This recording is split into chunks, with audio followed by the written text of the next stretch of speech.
So today is what, February the 11th, and what time is it? February the 11th, Tuesday, a rainy Tuesday. Yeah, so we're gonna go do the Uber. We're gonna go do the Uber. But anyway, so today's topic is Motogp, and why do I've been watching Motogp for a little while now. I've subscribed to the video pass for the last couple of years, because before I used to watch it on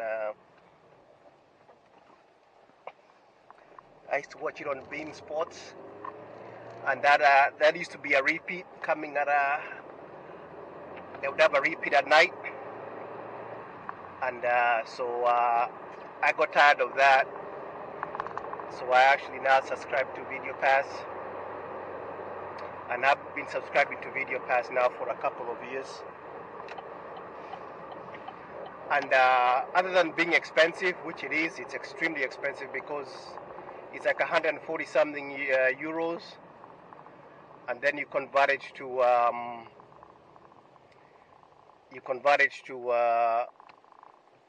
dollars, and it's like 168 last time I checked. I think that sounds about correct. So is it worth it? It's worth it to me, because I can watch the races live, and so I can watch them anytime I want. I can if it was in Australia and it was too early in the morning, I can come and watch it. If it's Australia, if it's too late at night and I'm doing something else, let's say I'm doing Uber, I can always catch it sometime later on. So anyway, so I've been I didn't start off watching Motogp. My motorsport started off with Formula One back in the day when Schumacher was there. I was a Schumacher fan, and those were the days when Formula One was interesting with Michael Schumacher. Man, that was a good time. I never caught the WRC. I started watching it too when Loeb was there. I remember when Sebastian Loeb, I started watching him also. Gronhold, I did catch a little bit of Gronhold. I don't think I ever caught any of the Sainz. I don't think I ever caught any of the Carlos Sainz, and that might have been before my time. And so I started watching WRC in the 2000s. And Loeb I was a fan of Loeb with Citron.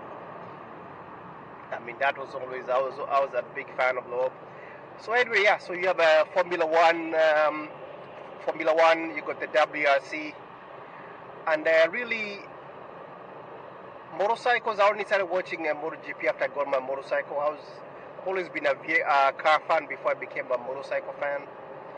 And so I started watching Motogp, and then of course you got I'm not sure when I started, but anyway, so you got the Marquez era. I got Dovizioso was there. I caught that with I got Rossi too, the tail end of Rossi's career. And I've actually been lucky enough where I've actually gone to see a few races live. Actually went to see Motogp in Austin, and that was interesting. That was an interesting time. And the amazing thing also, and I got to see Motogp in Malaysia when Hafiz Shairin, I think that's how you pronounce his name. I used to say Shairin, I think they pronounce it Shairin, raced for Tech 3, and I got to see his home race in Kuala Lumpur. So that was interesting. That was a long flight. Very interesting. I got to see the motorcycle scene in Southeast Asia is amazing, because of especially the small bikes. They have a huge number of small two-strokes. I mean, small like moped type motorcycles. They're not true mopeds, because you can shift. I've seen even a few reviews on YouTube. You can shift them. Some of them are like they're like a C90 with an automatic clutch. Most of them are like that. And then also a lot of the scooter scene is also very big over there. But then also there's some other ones which are like 100 or 125cc motorcycle that you can shift. So anyway, that was interesting to go see there, the cultural. So why am I a MotoGP fan? I think as far as racing is concerned, MotoGP right now is probably some of the best racing you're gonna find. Because really, what else is there? Formula One is decent.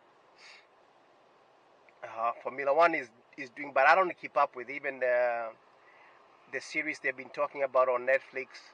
People have been saying, talking big things about it. I really watched a little bit of it.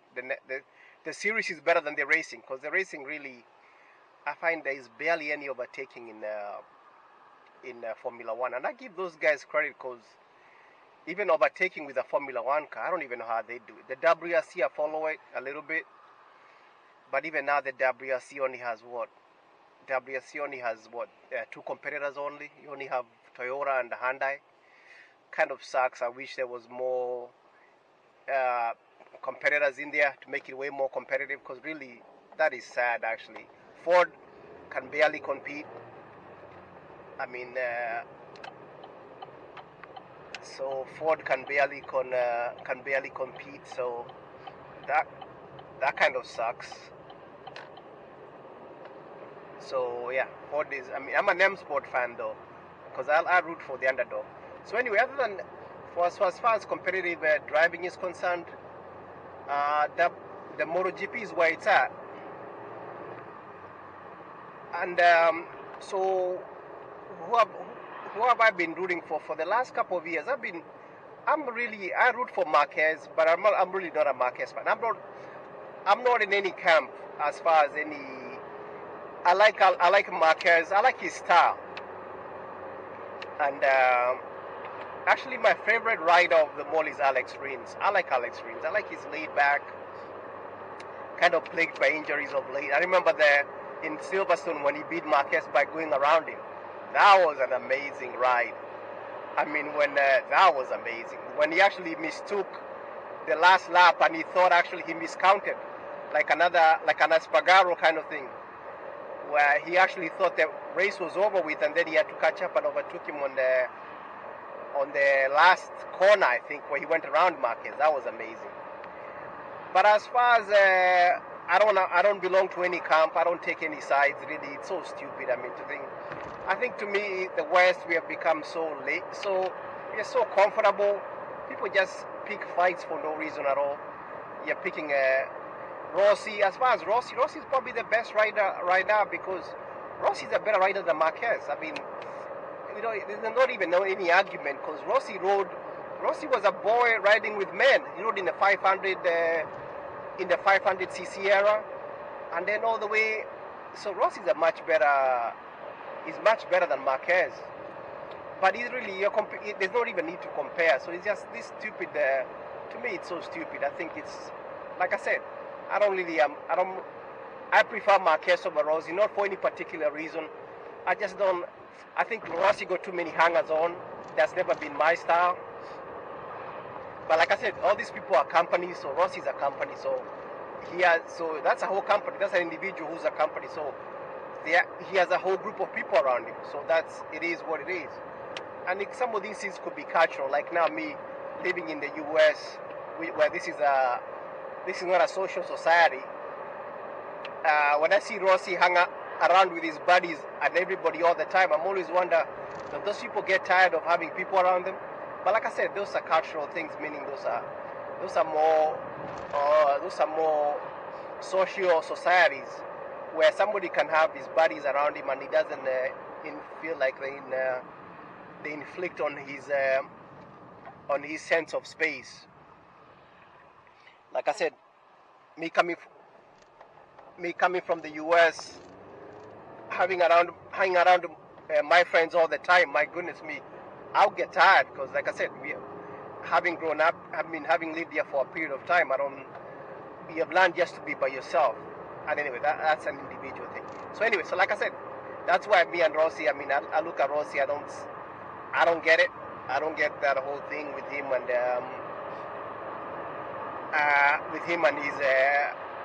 his people around him. I think personally, he has got too many yes men around him. And that can kind of create its own issues, meaning that when you have too many yes men around you, they don't. Sometimes even when you're on the wrong, there are so many people gaining being around you that they'll never tell you that you're the one who did the wrong thing. So they kind of, you can believe anything because you got all these people around you trying to tell you how great you are. But anyway, like I said, really there is. I remember hearing a story, and this is a perfect story. This is what tells you an individual who's. I remember they were asking Diego Maradona one time, who's better, him or Pele? And Diego Maradona said the most amazing thing, and that's how an individual who's sure of himself doesn't need anybody to validate him. Diego Maradona said, "Oh, my mom thinks I'm the best. I'm better." Now, that's amazing, and that's how it is. But you don't need to have people around you telling you how great you are. You already know how good you are. There's a stupid, so that's a stupid argument. I don't get into that, and that's why I listen to a lot of podcasts, and they try to create rivalries. Now there's a rivalry between Bagnaia and Marquez, and it's just stupid. Like I said, it's a product of the Western way of living right now, where really the basics have been achieved as far as you're not hungry, you don't have to cut the wood for the winter time. So you can fill your mind with a lot of stupidity and small and pettiness that's really a busy person doesn't need it in their lives. I mean, if you're a busy human being, you have no room. There's no room in your mind why the Marquez and Bagnaia they're gonna get along. Who gives a crap? They're both grown-ups. They're both there to win. So nobody. You don't have to be friends with everybody. You don't have to hold hands and sing Kumbaya. So I don't know. Like I said, to me, I've never thought much about it because, like I said, that's a product of just the comfort we live in right now, where if people had to cut enough wood if you ask the Amish about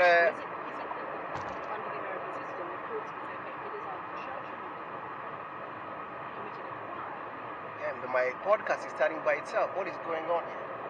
What the hell? There's like a ghost in this car. But anyway, yeah, if you ask the Amish about stupid shit like that, the Amish don't have time for stupid shit like that. Are they gonna get along? The Amish look at you, man. I got things to do. But anyway, so so that's it. But as far as Ducati being dominant, I think the Aero. I'm kind of happy that they're getting rid of some of the shifter devices that they've been having for the last couple of years. I think the active, the up and down, I feel sorry for these guys. You gotta push so many buttons just to go into a corner. You're pushing how many buttons? You're braking, you're pushing the up and down, lowering the suspension, you're raising it. So to me, I think I'm happy that you're cutting back on a lot of those, shape-shifting devices. And as far as Aero, I don't have a dog in that fight because really I don't really care much for. I'm a Motogp fan, but I don't care much for modern bikes. So really, I really doesn't care. It doesn't bother me about Aero because to me they're ugly. Today's bikes are ugly. Their modern bikes are ugly in general, and I really don't care much for modern bikes. So really, Aero never bothers me because, like I said, I'm not really invested as far as the look is concerned. As far as the technology, MotoGP is a pinnacle of technology. So even when what's his name, Stoner was complaining about there's too much technology right now. Really, Stoner, if you wanna complain about, go to that's why they have the vintage series. You can watch. Even here in America, they have a vintage racing series, and I would like to go see. I'd like to go see a race one of these days, and the vintage.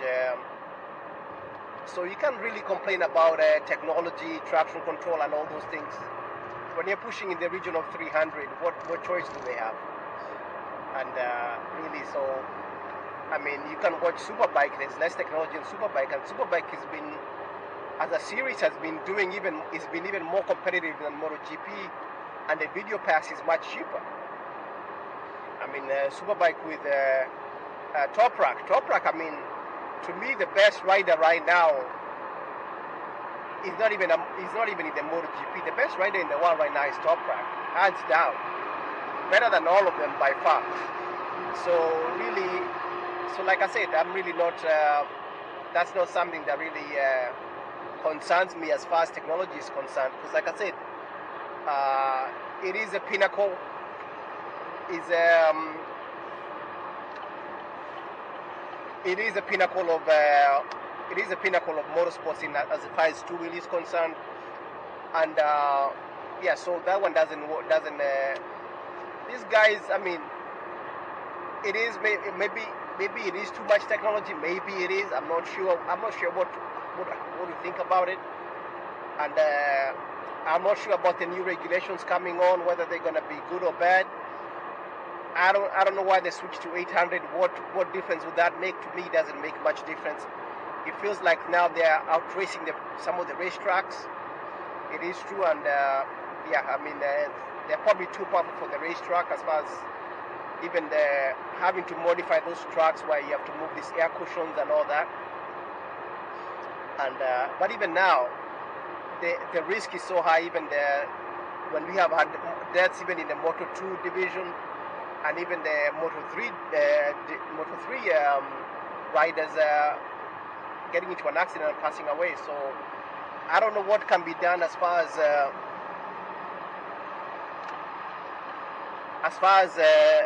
making the tracks as safe as possible. I think all you can do is just that's all you can do is just that. I mean, trying to make them as safe as possible. There's really nothing much you can. I don't know what else more they can do. I mean, as far as reducing power, because even the 800 is just going to be as fast as the current motorcycles. So yeah, so that's MotoGP. Like I said, the action. I love the action. I love the build up to it. I like listening to podcasts. This coming season, as far as my predictions, I think Ducati is probably going to run with it. I just wish that Aprilia does better. I would like to see somebody else dominate. Ducati has been dominating for far too long. I want to see KTM do well. I hope they can get themselves out of that financial situation. How about Acosta? I hope Acosta does well. I mean, Acosta is an amazing rider. That move he pulled on Jack Miller when he rode around him like Rins did to Marquez, that was amazing. So I hope KTM can do better. I hope Honda comes out better. I hope Yamaha does well. But really, I have no dog in the fight. I just want to watch some good racing. And I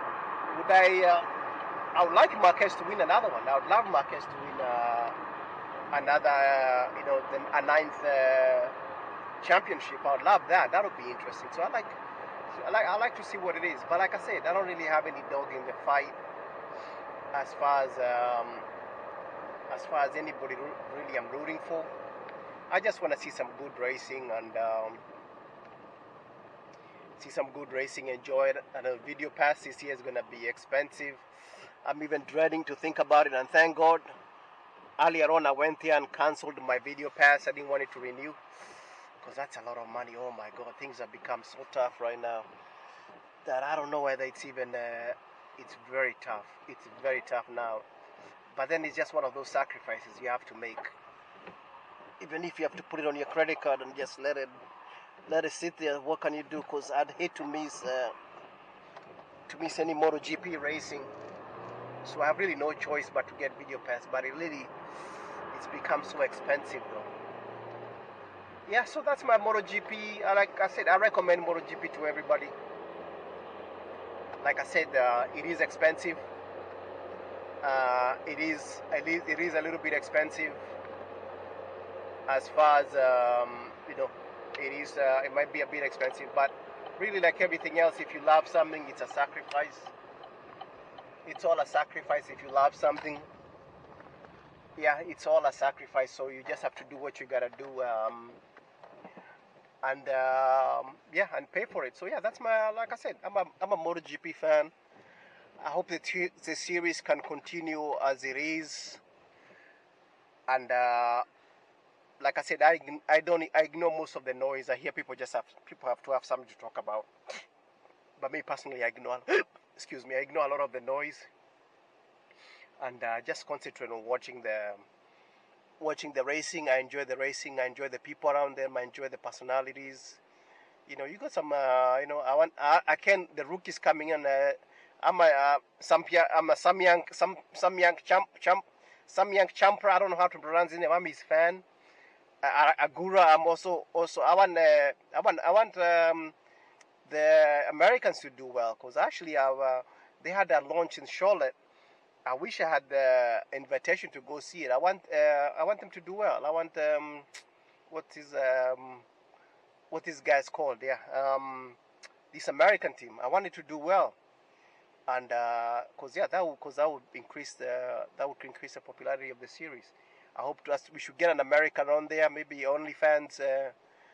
Roberts. Maybe hopefully Roberts can do well. You know, like Moto PG, they call him OnlyFans. Porno Roberts. I hope he gets in there. So other than that, yeah, that's my main thoughts on MotoGP. I like it. I enjoy it. I'm a fan, big fan. Hopefully this year, inshallah, God willing, I can go watch it maybe one of these days. I mean, but let's go get that bag. Let's make that money. Yeah, let's see what goes. So let's see what this year brings. Let's make that money. You know how that goes. Money dictates everything. So God bless you guys. Take a good one. Hopefully, catch you on the next time, and keep up with watching the races.